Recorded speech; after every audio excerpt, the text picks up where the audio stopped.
Stelmo's Rants and Raves. I'm Stelmo. How you doing today? Let's just jump right into this. The vice president is over in Switzerland, and they're preparing for the first day of the 60 days when they're going to enter into a peace agreement, and I believe not a word of that. You know, I believe the other day, and I'm going to keep repeating myself because it's worthy to keep repeating. The other day, Trump let it out that by reaching this deal, he's allegedly averting a worldwide depression. Well, the worldwide depression is a result of the Biden administration. Unfortunately, the president's advisors didn't warn him about taking credit for all of these phony numbers. And so, unfortunately, now Donald Trump owns the economy and it is falling apart. But I, I don't know. I get frustrated because I wonder really what are his aides telling him? And perhaps, I don't know, I can't figure it out, but it's obviously something. But this peace deal is, it's not a good idea. You know, I don't remember which Republican it was that I saw yesterday, but they're claiming that they were expecting the Iranian people to rise up a little bit more than they have. Well, let me answer that because, see, I watch 2C TV, and I'm not going to let these politicians gaslight me, or at least I'm going to try to avoid it as much as possible. And the reality is that the people were told to stay in their homes and that they would be told when the time would come for which them to rise up. They were also told that the United States was going to be providing some weapons. And, it was just, I'm going to say now a week or so ago that I was seeing on 2CTV. He was playing clips of Iranians. And while they were talking, they were all showing up, like pieces of paper where they had written, please send us weapons. Look, you can't expect the people that are unarmed to go against people with machine guns, okay? It doesn't work well. Now, I'm sure Bill Gates would be happy to see all those people die. He wants to knock off more than half the population of the Earth, so he would support it. But a sane, rational person is going to say nonsense. And the president has been warned by umpteen individuals about the problems in dealing with Iran. And unless you're willing to surrender, and it looks like he's going to surrender, they keep saying, no, no, no, it's not a surrender. But let me tell you what happened. They stood down the blockade at the Strait of Hormuz, and Iran moved their ships full of oil out. So they're getting millions and millions and millions now of dollars. And what are they going to use it for? Trust me, it's not to help their people. And it's shameful. I find it, I'm a Trump supporter, but I still find his conduct in this matter shameful.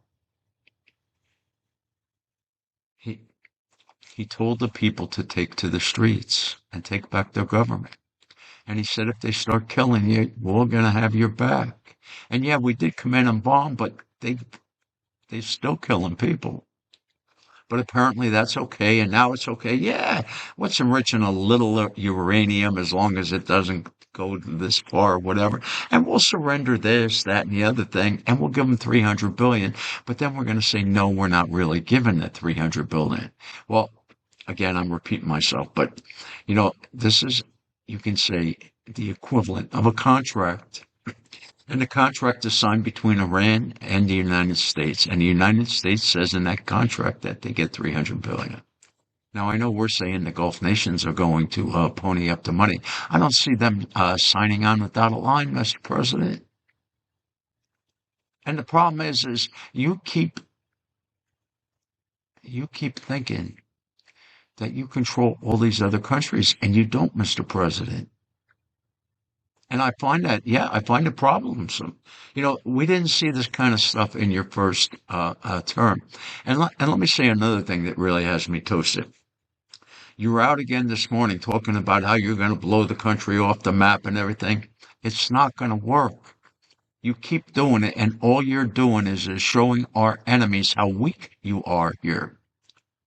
And I know you don't like hearing that, but you have to hear it because it is the truth. You are negotiating in weakness because you want to deal at all costs. And the Iranians know that. And they snookered you to get all those ships out with their oil. And then they closed the Strait of Hormuz. You figure it out. Yeah, and you threaten and you say, and yeah, they'll come in, they're going to sign anything. Because their religion, and these are religious zealots, but their religion says it's okay to lie to the infidel in furtherance of moving Islam forward in the world. And that's why you can't negotiate religious zealots. It just never works. Never. And you can say, oh, this is a great deal. But it's so great that I suggest it's going to cost you the midterms. You know, the worst mistake I think the president made was this ceasefire, which wasn't a ceasefire. You know, it's bad enough we got loony leftists out there trying to rewrite the English language so that nobody understands what anything means. And now we have the Republicans doing the same thing. I find it offensive with Democrats, and I find it just as offensive with Republicans. You know, I get it. There's people in each party that they swear their allegiance to that party, and it doesn't matter what they do. That's gonna be the party they support. But you have to rely on the rest of the party that's not in or doesn't have that mindset, as well as a lot of independents, and you need to carry them to win elections in America. And you've done a good job doing it so far, but you have this so messed up. And the economy, I know you keep saying, oh, the economy is doing great and there are millions of jobs and people having to wait 5 and 6 part-time jobs in order to try to make ends meet. And so many people are just not making ends meet. And when I look at the actual problem that the country's facing, I say to myself, well, what is the answer? You know, I don't have a viable solution, but a solution, and granted, this has been untested, but one of the things that I heard, I don't remember if it was coming out of Vance or the president, but somebody was suggesting that, you know, if this deal doesn't go through, we're going to take over the oil and keep 20%. See, I think that's what we should do anyway. That used to be one of the reasons why wars were fought. And we have to come up with a solution to this debt. If we don't, we're going down the tubes. And right now we're in that process of going down the tubes. You know, the world runs on the dollar and the dollar's collapsing.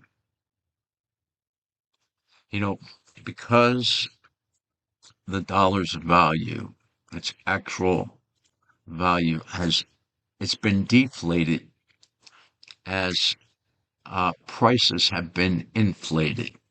And I don't know that there's no way around this. You know, the actual real definition of inflation is an increase in the money supply. And we keep increasing the money supply. We keep borrowing unheard of amounts of money. And I'm sure we're in a doom loop right now. You know, just the interest on our national debt is over $1 trillion. And it's soon, if it's not already, it's soon going to be more than we spend on defense. And this is problematic. Just a matter of time. Now, one thing I haven't given the president credit for that I do want it because it's something I've been complaining about now for quite a while. And that was he finally invoked whatever the act is that lets him demand and order that companies increase production of certain items needed for national defense. You know, it's late in coming, but at least it's at least there. And, you know, because we keep hearing all these stories about how we're running low on munitions and it takes so long to make. And this is great information to give our enemies. None. So I can't tell you I know the answer. I don't. But, Mr. President, the only thing that's going to work in Iran is for you to finish the job you started. And the sooner you finish it and the sooner you really open up the Strait of Hormuz, the better off everyone's going to be. Instead, it's going to drag on, and you're just going to make this depression so much worse. Now, I hope I can come back and say I'm wrong, but I don't think so. Anyway, y'all have a great day. Stay safe. It's a crazy world out there. Bye bye.